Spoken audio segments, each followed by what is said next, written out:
Guys, हमने last video में cover किया था सीवेज ट्रीटमेंट प्लांट कैसे हमारे हाउस होल्ड से जो पानी निकलते हैं गंदा पानी वो कैसे ट्रीट किया जाता है सीवेज ट्रीटमेंट प्लांट्स में।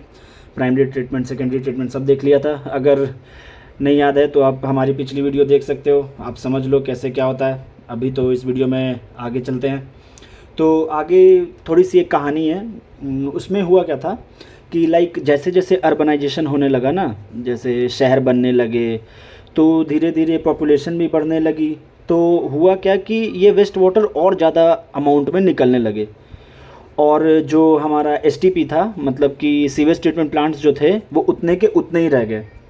ठीक है, तो उसके कारण हुआ क्या कि कभी कभी ऐसा होता है कि जो गंदा पानी जो हमारे घर से या इंडस्ट्री से निकलता है वो क्या होता है, वो डायरेक्टली हम रिवर में डाल देते हैं। ठीक है, तो रिवर में डाल देते हैं तो फिर गवर्नमेंट ने सोचा कि ऐसे तो फिर पूरी नदी गंदी हो जाएगी।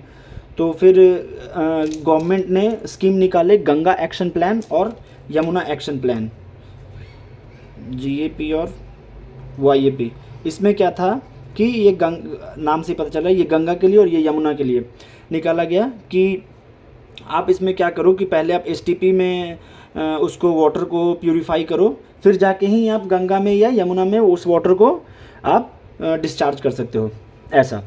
ठीक है, तो ये था हमारा सीवेज ट्रीटमेंट का काम। ठीक है, अब हम आगे बढ़ते हैं, माइक्रोब्स के बारे में और पढ़ते हैं कि माइक्रोब्स होता क्या है। ठीक है, तो माइक्रोब्स से हम आगे बढ़ेंगे तो होता क्या है कि एक हमने वर्ड सुना है बायोगैस। ठीक है, बायोगैस। तो ये माइक्रोब्स जो होते हैं वो क्या रिलीज़ करते हैं, बायोगैस भी रिलीज़ करते हैं। हमने बहुत बार ऐसा सुना होगा कि कोई माइक्रोब्स रिएक्शन करता है तो वो गैसियस प्रोडक्ट्स देते हैं। तो वो गैसियस प्रोडक्ट्स जो होते हैं उनमें ही एक आता है हमारा ये बायोगैस। ठीक है, उनमें ही आता है बायोगैस। ठीक है, तो एक हम कॉमन एग्जांपल लेते हैं काऊ का।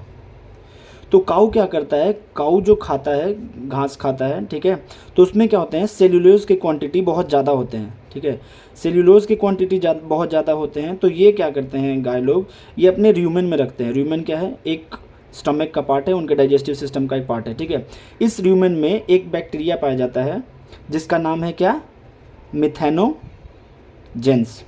क्या नाम है, मिथेनोजेंस।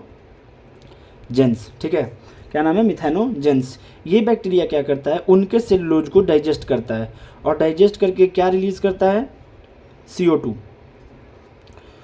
Methane, CH4। ठीक है, इसलिए हम इनका नाम क्या रखा है, मिथेनोजेंस। ठीक है, और इसलिए काऊ का जो डंग होता है ना, डंग, गोबर, उसमें भी ये बैक्टीरिया लार्ज क्वांटिटी में पाए जाते हैं।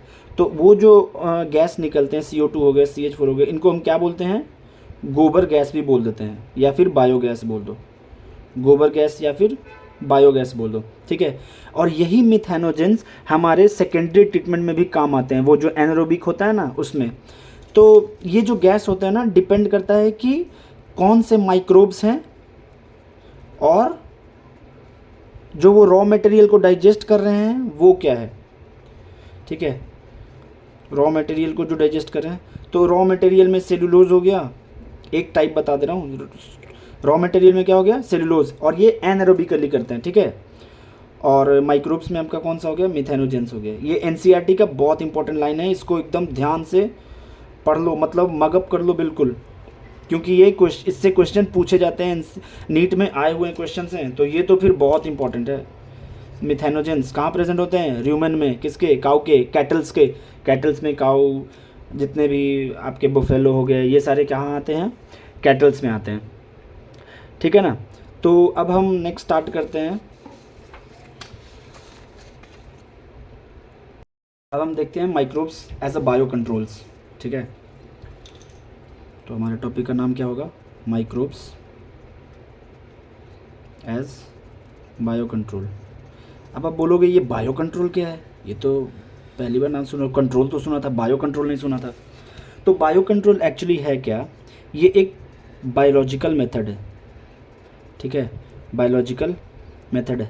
आपको मालूम होगा, आप जानते होंगे, खेतों में जब किसान अपनी फसल उगाते हैं तो वो बहुत सारे केमिकल्स यूज़ करते हैं। क्या क्या यूज़ करते हैं, पेस्टिसाइड्स यूज़ करते हैं, इंसेक्टिसाइड्स यूज़ करते हैं, ये सबसे क्या करते हैं, वो कीड़े मकोड़ों जो अनवांटेड इंसेक्ट्स होते हैं जो फसल बर्बाद करते हैं उनको मारने के लिए केमिकल यूज़ करते हैं। तो आपने कभी सोचा है कि ये पेस्टिसाइड्स इंसेक्टिसाइड्स अगर ये कीड़ों को हार्म पहुंचा रहे हैं तो ये हमें भी तो हार्म पहुंचाते होंगे, क्योंकि वही फसल वही जो भी वहाँ पे उगाए जा रहे हैं खाने का सामान वही तो, अगर वो उनको बर्बाद कर रहे हैं, इंसेक्ट्स को बर्बाद कर रहे हैं, तो ये हमें हमारी हेल्थ को भी तो इफ़ेक्ट करेंगे। ठीक है, और भी क्या होगा, सॉइल में अगर ये गया तो सॉइल पोल्यूशन करेंगे। ठीक है, तो इसके जगह पे हम क्या कर सकते हैं, तो ऐसा हमने किया कि ये जो हम पेस्टिसाइड्स और इंसेक्टिसाइड्स जो केमिकल यूज़ करते हैं इनको हमने कन्वेंशनल बोल दिया कि ये कन्वेंशनल फार्मिंग टाइप्स है। कन्वेंशनल फार्मिंग जिसमें क्या केमिकल्स यूज़ करते हैं, जिसके कारण बहुत सारा, अब हमने उसमें वाटर डाला तो वो वाटर भी तो ये होगा, गंदा होगा, तो वो एक तरह से वाटर पोल्यूशन भी हो गया। ठीक है, तो हमने फिर सोचा क्या कि ऐसा हम क्या करें कि माइक्रोब्स के हेल्प से हम कुछ तो ऐसा बायोलॉजिकल मेथड बनाते हैं जिससे कि हम जो अनवांटेड इंसेक्ट्स जो वहाँ पे आके हमारे फसल्स ख़राब कर रहे हैं उनको, उन पे कंट्रोल कैसे लाया जाए।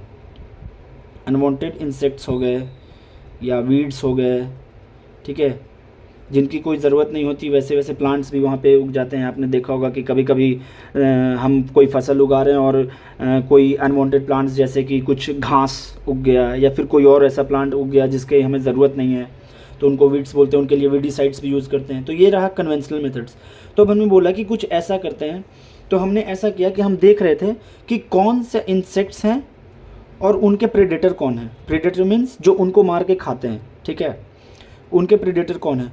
तो हमने बहुत स्टडी किया, साइंटिस्ट ने, फार्मर्स ने देखा, पता किया कि बहुत सारे एग्जांपल भी दे रखे हैं। तो मैं इस वीडियो में कवर नहीं करूँगा, वो चीज़ें कवर करूँगा मैं नेक्स्ट वीडियो में। तो आप चैनल, अगर वीडियो पसंद आई हो तो लाइक कर दो और चैनल को सब्सक्राइब कर दो। मिलते हैं नेक्स्ट वीडियो में।